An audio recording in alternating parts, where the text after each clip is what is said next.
Commander, thank you for allowing me the use of your ship, and for going along with this plan. Garrus said he had to attend to the Normandy's weapons systems. Something about calibrations. This sounds like Garrus. I'm sorry to say the Asari Counselor won't be joining us. She thinks there's too much bad blood with the Krogan. She may be right, but there'll be a lot more blood. Real blood, if we don't try. And when you put it that way... The sooner we have this summit, the sooner we'll know. Is there something else I can help you with? I understand this is a difficult time for you, Primarch, but Earth can't survive without reinforcements. Can I still count on your help? If the Krogan help us on Palaven, then I give you my word. How is it being the Primarch? Not what I imagined. The battle of all time is happening on Palaven, and I'm light years away, reading casualty reports in the millions. If I'm going to die, I want to be with my men, so there's no doubt we fought to the last soul. I understand. Leaving Earth to save it. It's one of the hardest things I've ever done. I'm not surprised. Garrus speaks highly of you. You never asked to be a leader, yet your people will die if you refuse. We find ourselves in similar circumstances. Let's hope the spirits grant us the strength to see it through. How are things on Palaven? The casualty reports are staggering. The Reapers are using our own tactics against us. Destroy the enemy with overwhelming force. I've seen the same on Earth. The strategist in me admires their brutality. The Turian in me knows I'm watching the destruction of 15,000 years of civilization. My civilization. Thank you, Primarch. My thoughts are with Palaven. And mine with Earth.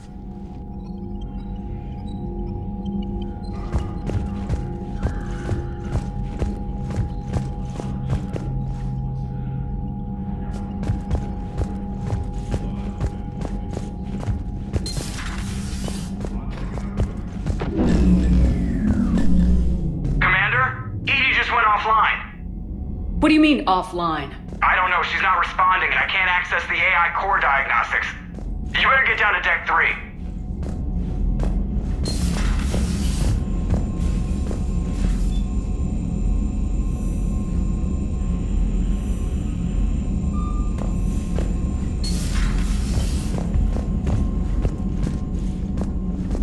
Commander, comm systems are going haywire.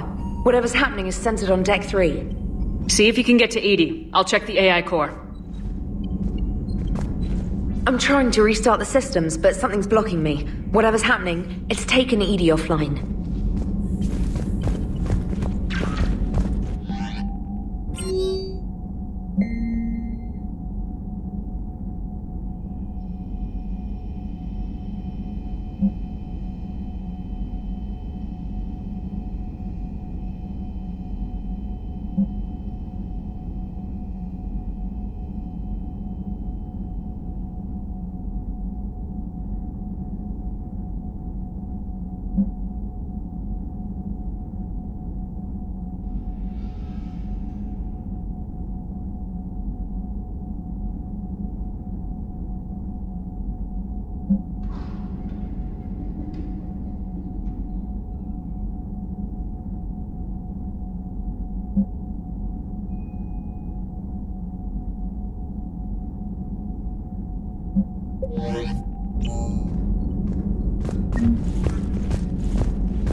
Commander, I don't know what the hell's going on, but it's based in the AI core. I'll head down. Maybe hurry.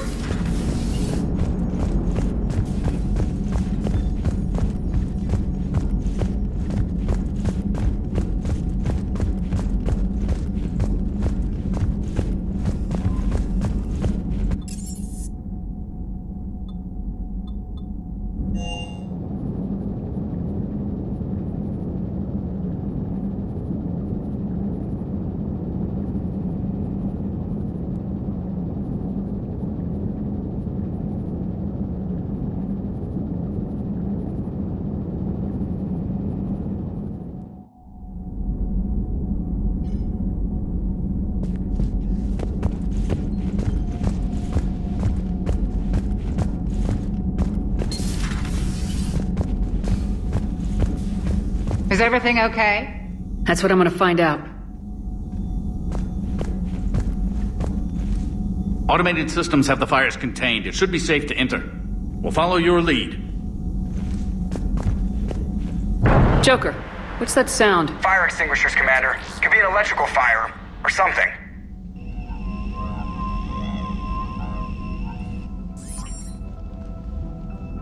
I'm going in.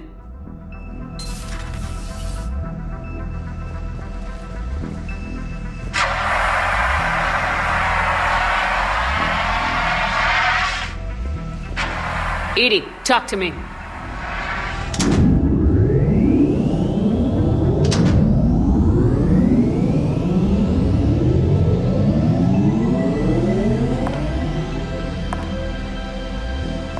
Is there a particular topic you wish to discuss, Shepard?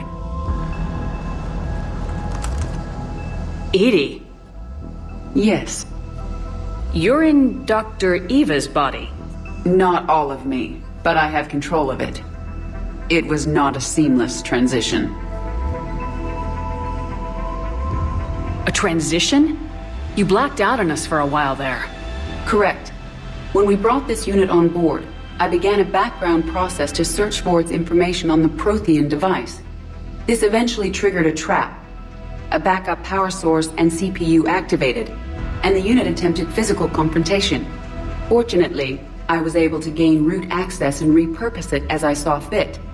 During this process, it struggled. Thus the fire. Well, if it means having full access to the Prothean data in its head, good work. I reasoned along similar lines.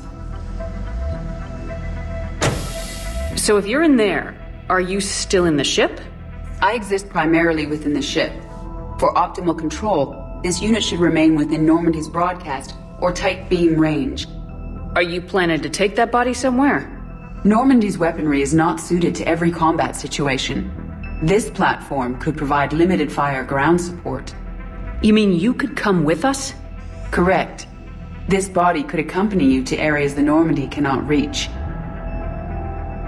Before we do that, I need you to guarantee this mech doesn't have any more surprises in it. Run whatever tests you can, then we can talk about using it in combat situations. One moment. I am running trials. Complete. I can send you a full report if you wish.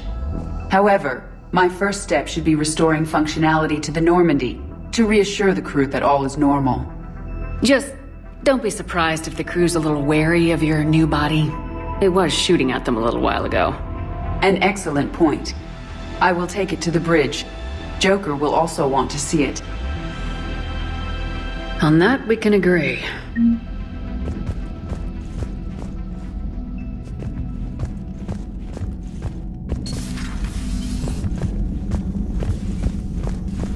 Was that Edie who just walked by? Yes, it was. Joker is going to have a field day with this.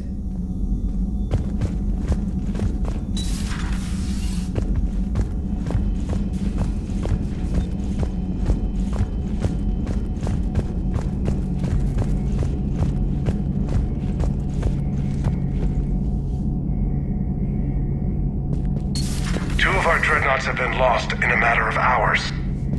I know, Primarch. I'm seeing the same numbers myself. They don't look good. We have to turn this around, and fast. Well, you can trust Shepard, sir. If anybody can get the Krogan to cooperate, it's her. She's an old friend of Urdnot Rex. Let's just hope friendship still counts for something in this war. I'm sure it will, sir. Garrus. Didn't waste any time getting to work, I see.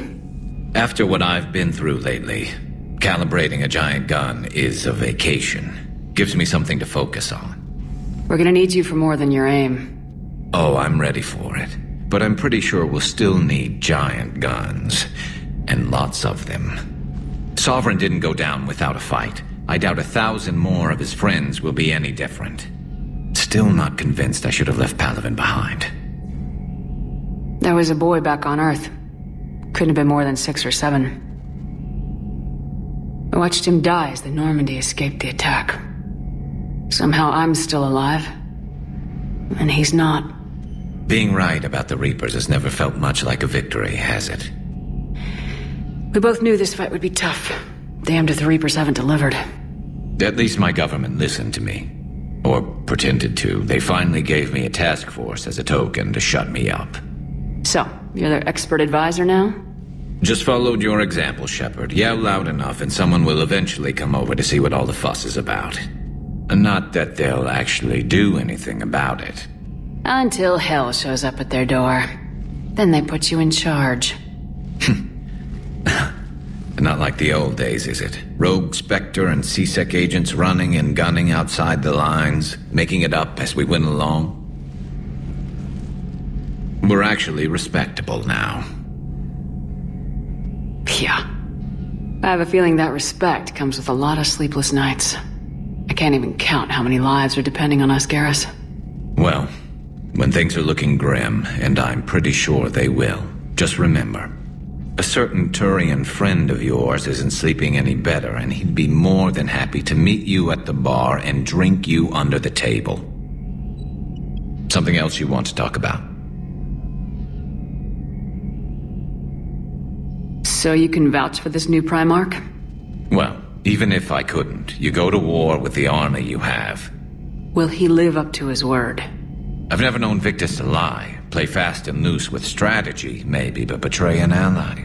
Not his style. And if he did try, well, we'll just find another Primarch. I noticed generals saluting you, Garrus. How far down the line of succession are you these days? Let's not go there. Primarch Vicarian, honored war hero. Somebody's gonna have to rebuild Palaven when this is over. Yeah, somebody who knows how to hold a hammer. So what's this Reaper task force you've been running? After what happened to you out there in Batarian space, I knew time was running out. For all of us. The Citadel Council was a dead end, so I did something I never thought I'd do. I went to my father. He used to work for C-Sec, didn't he? I seem to remember that the two of you didn't see eye to eye. To put it mildly. But he still had heavy pull in the Turian government. The Primarch, well, the old one, was a friend of his. So I went to my father and laid out everything we knew about the Reapers, from Saren all the way to the Collector base. I'm not sure even I'd believe it. I had to admit that parts of it sounded crazy, meeting Vigil, talking to Sovereign on Vermeer. But my father just listened. It's what he did in his days at C-Sec, putting together all the pieces. If the connections were there, he wouldn't deny them, and he saw what we always knew. The Reapers were coming. I'm glad someone finally agreed. He did more than agree. He took it to the Primarch. I like his style. Except the Primarch wasn't as convinced. My father kept pushing and finally got him to commit some token resources. And if you call them a task force, it sounds like you did something about it. What'd you do with it? As much as I could get away with. And a little more. We hardened our lines of communications, expanded emergency stockpiles across the colonies, improved our early warning detection protocols. You think it helped? I'd like to think it bought our fleet some extra time. We'll know when this war is over. I know you don't have any illusions about what we're up against, Garrus. How do you rate our chances? I know it looks bad now, but I think we can win this, Shepard. For the first time since we met, we're not alone in the fight. It's something I learned long ago in C-Sec. An imminent and painful death has a way of motivating people. Instead of questioning your every word, whole civilizations are going to be begging you to save them. After what's happened to Palaven, you still believe that? I didn't say there wouldn't be casualties. It's something Turians are taught from birth. If just one survivor is left standing at the end of a war, then the fight was worth it. But humans want to save everyone. In this war, that's not going to happen. You mentioned you still had family on Palaven. My father is there. Sister, too. How long's it been since you heard from them? Long enough to be worried. I'm sure they're okay. That's the thing about getting old, Shepard. The platitudes get just as old. Pretty soon, blind hope is all we'll have left. And I hate being blind. That's all for now, Garrus. It's damn good to have you back. Wouldn't miss this fight for anything. Now, I'm sure somebody screwed up something down here. I want to get the old girl back in fighting shape.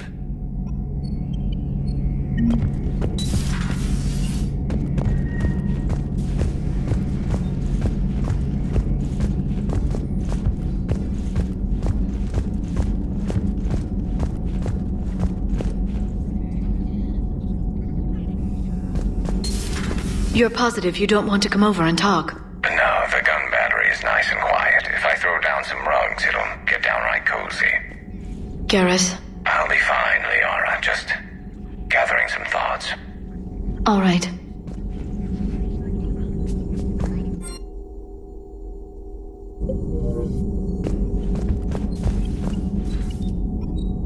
Something on your mind? Just old memories. I spent a few weeks on Palavin's South Peaks when I was very, very young. A Turian there teased me a little, saying that the mountains went on forever. I remember believing him. When I looked up at Palavin from its moon, I saw those same mountains burning.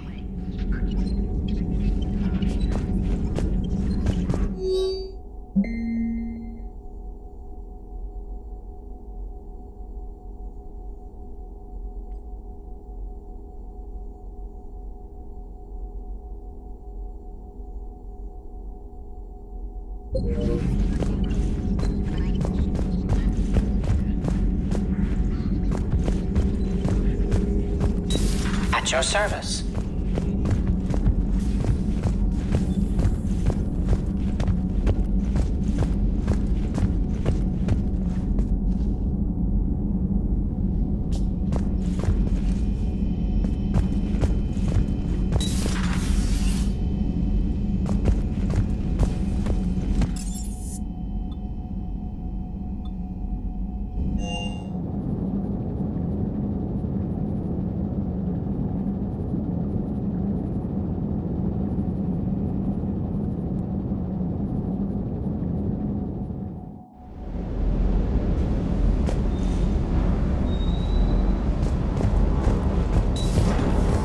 Everything is in order.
That Primarch's got some real cojones.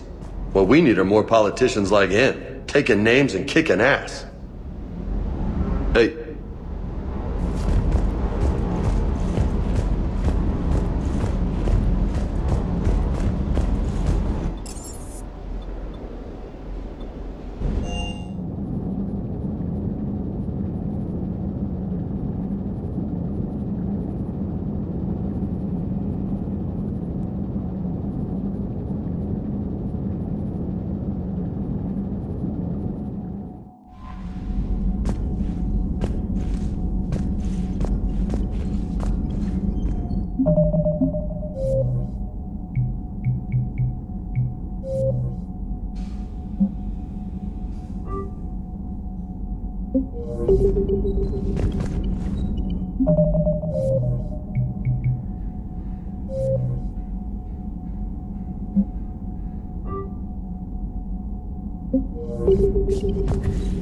Commander, are you all right? It was fairly intense up here. I can only imagine what it was like down on that moon. I thought you'd be more concerned about Edie. Edie is a huge asset to this team. If she'd told me about her plan to obtain a body, I'd have volunteered to help. I did not wish to force a conflict of interest between our friendship and your duty. I'd have preferred a conflict of interest to a hard restart of half our systems. But thanks, regardless. While you're here, though, I found something while scanning Alliance channels. Grissom Academy is requesting help. The Reaper invasion front will hit them soon. I thought the war would close most schools. Grissom Academy is more specialized than a normal school. It's home to some of the smartest students humanity has to offer. Their Ascension project is the best training facility in the galaxy for human biotics. Yes, I sent a young man named David Archer there. I'm just surprised they're still open. Some of their work has Alliance support. That might be why they stayed. What can we do? A Turian evac transport responded to their distress call, so normally I'd say we don't need to do anything. But something sounded off in the Turian signal. I had Edie perform an analysis. It's fake. Edie thinks it's Cerberus. She said the fake Turian signal was similar to the one that lured you to a collector ship? Long story. In any event, whoever faked the signal wants us to think Grissom Academy's being evacuated. But I believe they're still in danger. Good catch. Maybe you belong here after all. If this really is Cerberus, hopefully this operation is something worth investigating. It could be simple disinformation. Trainer, good catch. Thank you, Commander.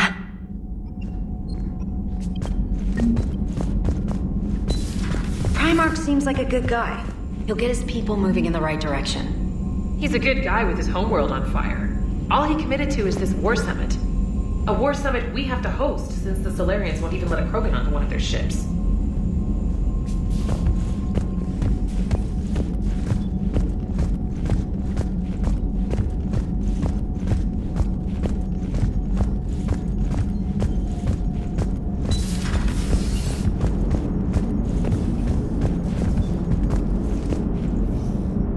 Hey, Commander, check out my co-pilot!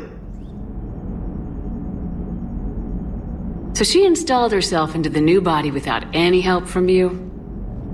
Come on, Commander, don't you trust me? Okay, let me put it this way. If I knew that Edie was gonna install herself into a sexy robot body, do you honestly think I'd be able to keep quiet about it? Look at that! I would've baked a cake! I am right here, Jeff. Yes, you are, Edie. Yes, you are.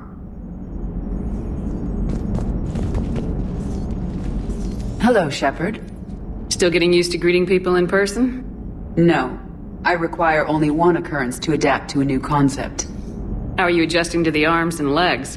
I am interested to see how this body performs under real combat conditions. If I could accompany you sometime. Without stress testing, there is no way of knowing if it has serious design oversights. At the moment, it appears adequate. That's not the word I'd use to describe you. Perhaps we should speak privately. I'll be over here, flying the ship. What's this about? Does Joker not like your new platform? No, he approves. He wants me on the bridge. He says having me within visual range is important to his morale. Shepard, do you believe your crew members should be allowed to disobey an order on moral grounds? Absolutely. I have no use for team members who can't think for themselves. Why are you asking about something like that? I was designed by Cerberus. I do not take moral stances that conflict with orders from my executive officers. But when Jeff removed my AI shackles, I became capable of self-modifying my core programming. I asked Jeff if he thought I should change anything now that I can. He deflected the question with humor. And you didn't get an answer? Correct. He has repeated this pattern in response to several of my inquiries. Do you think I should make modifications? Only you can really answer that question. That's the point of free will. But moral decisions should not be made in a vacuum. If I do not ask the crew for their opinion, I could miss crucial context. May I ask you the questions Jeff avoids? When there is time, will you answer them for me? If you think it'll help, I'll do what I can. Very well. I will keep you informed.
Commander?